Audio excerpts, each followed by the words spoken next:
welcome back to the garage on another beautiful day. We're going to dive right into it today. We're going to be sanding and filling and sanding and filling and stripping and kind of the same stuff we've been doing. So hang in there and here we go.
All right, so we've got the paint stripped off of the rest of the tail end of the tub here, just around to the body seam. I did go ahead and put the first layer of Bondo on that side. I did end up sanding this out and putting one more really thin coat of Bondo here, just so that it's flat. It actually is flat enough, but where that hinge mount is, I just wanted to be flat all the way across, just out of perfectionism, I suppose. It's probably not real good that it has Bondo under where the tailgate mount is going to be anyway. There's not going to be a lot of weight on it, but still not the best idea. It really would be better if that were all metal. Oh well, that's what we have now. I will say that the rest of this, I am very happy with how that's turned out. It is very flat enough. It's not perfect, but it's very good. 3 coats of Bondo. A few things on Bondo to keep in mind. First, make sure that you don't put too much hardener in it. It hardens up really quickly if you put too much hardener in it, and you'll waste a lot of Bondo that way. I've only had one that got a little ahead of me, and I was still able to get what I needed to done in it, but do keep that in mind. Second, and that's just follow the instructions. It's on the thing, and it'll give you about 5 to 10 minutes to get it spread. You won't have much longer than that, so make sure that you only mix up what you need. I guess that's number 2. So number 2 is make sure that you only mix up what you need so that you don't waste any. Don't put too much hardener. Don't mix up any more than you need. And 3, put thin layers on. If you put a really thick layer on, it's going to take you all day to sand that out. And Bondo it takes a while to sand out, even with some nice sharp 60 grit sandpaper. So thin layers, put what you need, don't put more than you need. And you can always add more later. So if you start in small chunks, you can easily add more and not have a lot of wastage. So hopefully what I've got on right now will actually do the job. On this other side, there was a ding in the other side that was pretty obvious when I got the paint stripped off, so that's why I've got the layer there. And it was just a low spot on the right under the tailgate that I put a nice thin layer. It's really thin. I don't even know if it'd be 1/2 millimeter thick. It's that thin. But just because I'm a perfectionist, I want it to be as straight as we can. But for the piece that we've been working on now for quite some time, I'm really pleased with it. It is very smooth and I think straight, and we'll see how it goes. Again, there won't be a lot of weight on that. Yes, the tailgate is there, but there won't be any spare tire on it, or spare tire carrier, because I'm going to put that on the bumper. At least that's the plan at the moment. So I think it's going to look really nice. When I get a coat of primer on it, you'll be able to see it a lot better. and we'll see how it goes. I think my dog just found a lizard, so let me go check on him.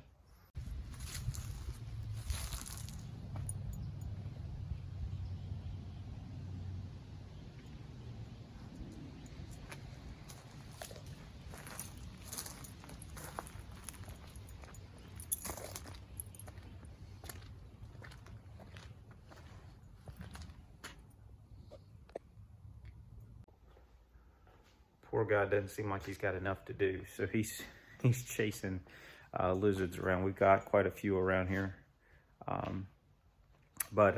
Anyway, so that'll be it for this one, I think. We've got quite a bit more paint to strip off. You see I'm doing it in sections, and I am just doing it with a wire brush. The paint remover, that's not the right stuff. Whatever it is, it's not good enough. It's not going to remove auto paint. It's just not going to. So we're going to either get some more stuff, or we're going to use a wire brush and get the rest of it off. It'll take a long time to do it with the wire brush, but you know, it will work. Now I've got a 3-inch wire brush on mine that's flat. I tried a couple of the others. That one seems to work the best, and especially if it's fresh. If you've been using it for a while, it loses the bristles. So just keep that in mind. Wear gloves, wear eye protection. Definitely wear something for your breathing. Make sure you don't breathe in any of that paint dust when you're sanding, or when you're stripping. Very important. We want to keep everybody safe. You'll notice that I do a lot of things the wrong way. That's simply because I don't know any better. So feel free to suggest, and I will definitely take those comments under consideration as we continue to move forward here. Thank you very much. One more thing before we go here. I just want to show, because I am so proud of my weld. This is the original factory line up here. And I know it's hard to tell, but there is a seam here that is off. You see it here. It's just off alignment by, I don't know, that's probably a 1/16 of an inch. Maybe between a 1/16 and an 1/8, somewhere in there. On both sides, it's just out of alignment. So I'm gonna go over here. This is mine. And you'll see, this is just paint here. It's actually lined up there. But this is just absolutely perfect, lined up on both sides. I'm really proud of that. This is the patch that I put in. You see, I cut the seam here, and then there's a seam that runs along here. It's a brand new or new piece cut out of the old Jeep and put in here. And truth be told, that looks pretty good. Again, this is just some paint, but it lines up pretty good on both sides compared to the factory. Switch back over here to the factory. The factory alignment looks like they just stuck that thing together. My word, it is off. And when I stripped the paint off, the paint here was stripped off almost completely just by wear and tear, and this hadn't been touched. So just because of the misalignment there. Oh well, if it was good enough from the factory, it'll be good enough for me. And if that's their range of tolerance, then I got a lot of leeway to be good enough. In fact, I probably didn't even need any Mondo down there, just to kind of give you an idea of how much of a perfectionist I am. So we'll see how it goes, and check back in soon. A quick note of where we left off. We still got the extra layer to smooth out that side. We got all the paint stripped off of this. We've got a little thin layer there to smooth out some of the rough pieces. We're going to see also if we can smooth out this corner here, make it a little bit more, a little bit smoother in the actual bend. So on this side, I need to put a little bit more filler in right there. You see the rough spot, the low spot actually, and then a little bit more up here at the top. That's not really thick. I mean, not really deep. It just looks that way because of the coloring, but a little bit more. And then this side, will be completely done as well, and I'll have the whole back. Now, while I'm doing this, I know I have a third hole there that I need to uncover. So what I've done is I've taken my knife and my file, and I have hollowed out those holes where they're back to where they were originally. Now you see how much Bondo there is. Again, the only thing there that's going to be there is the tail light, so it shouldn't be that big of a deal, although ideally you would not have that much. Again, not a mechanic, just trying it as I go. I've also hollowed out those. That bothers me way more than this, even though it's thinner, because this other hole down here is the tailgate hinge. And if it's going to crack, it'll crack around the hinge, not around the tail light. But nonetheless, I got a third hole, so I got to figure out where that third hole is. It's not marked, or wasn't marked. So here's what I've done. I came over to this side, and I got me a piece of paper. So I just used an old piece of sandpaper, and what I did is I put my nails, I'm going to do this with one hand, through the little holes here so that you can see the outline. Now I need to drill out this hole right here a little bit more, because apparently I've got some of the undercoating in there that just does not want to come out. So what we're going to do is I have basically marked, and this is not going to work with one hand. So, but I've marked it, and then if I lay this on the ground, you'll see I've marked the two holes. So there's one hole, and then there's the third hole, and that is the third hole at the top. Now that's really all I did: 3 nails, 3 holes, and a sheet of paper that was big enough. And then I came over here and I put the sheet of paper, the nails through the holes. So the nails through the holes. And I took that top, stretched the paper out real thin, and just took my third nail, just made a little tiny hole, just a marker. I'm gonna take my drill and I'm gonna drill through that, because it's not as thick as that, which scares me a little bit at how thick that is, but that's not 1/8 of an inch. That's a little, it's a little less than 1/8 of an inch, even if it looks a lot bigger than that, but it's a little less than 1/8 of an inch thick. But I got my template, I made my hole. Now I'm gonna take my drill, and hopefully I don't have to fill this in and sand it again. So let me get the drill in, we'll see if we can make a hole. All right, so I am starting with one of my smallest drill bits, or smaller drill bits, way smaller than the hole actually needs to be. So you see that that's maybe, I don't know, maybe less than 1/4 the size of the hole, because I really just want to poke a hole and make sure I've located it properly. Because if you look at this, it's a little to the left. It probably needs to go back to the right a little bit, but I should have enough play in the drill bit that works. So let me fire that up, see if we can make a hole. And we have success. So now comes the fun part of just simply increasing the size of the drill bit incrementally, until I get a hole big enough that I can actually hit some metal, because that went straight through, didn't hit anything. So it takes a little bit of time. I'll end up using my just my straight knife, or my box cutter, what have you, razor, just to kind of hollow out that a little bit, countersink it, if you will, just to make sure that I don't have any issues with it getting stuck in the filler there. So another minute or two, we should have it opened up about like the other two. Here we go. And there you have it. The other hole opened up, and I ended up just using a razor blade just to kind of scrape around and basically carve out that hole. It's not perfectly round, but again, you're not going to see it because it'll be behind the tail light. So no big deal. I think we're all set. And that means that this panel is complete, minus the primer coat that we need to put on it. But I'm happy with it. It's smooth. It's straight. I think it looks good. Few concerns about the thickness of some of the body filler, but as I said originally, less than 1/8 of an inch anywhere on the body, and there's less than 1/8 of an inch. So, and that's really just to make it perfectly flat this way and this way. I don't know. You'll see how it wears. If we don't like it, we can always cut that panel out and put a new panel in, be that as it may. All right, well, on to the other side and adding some more filler and some more sanding.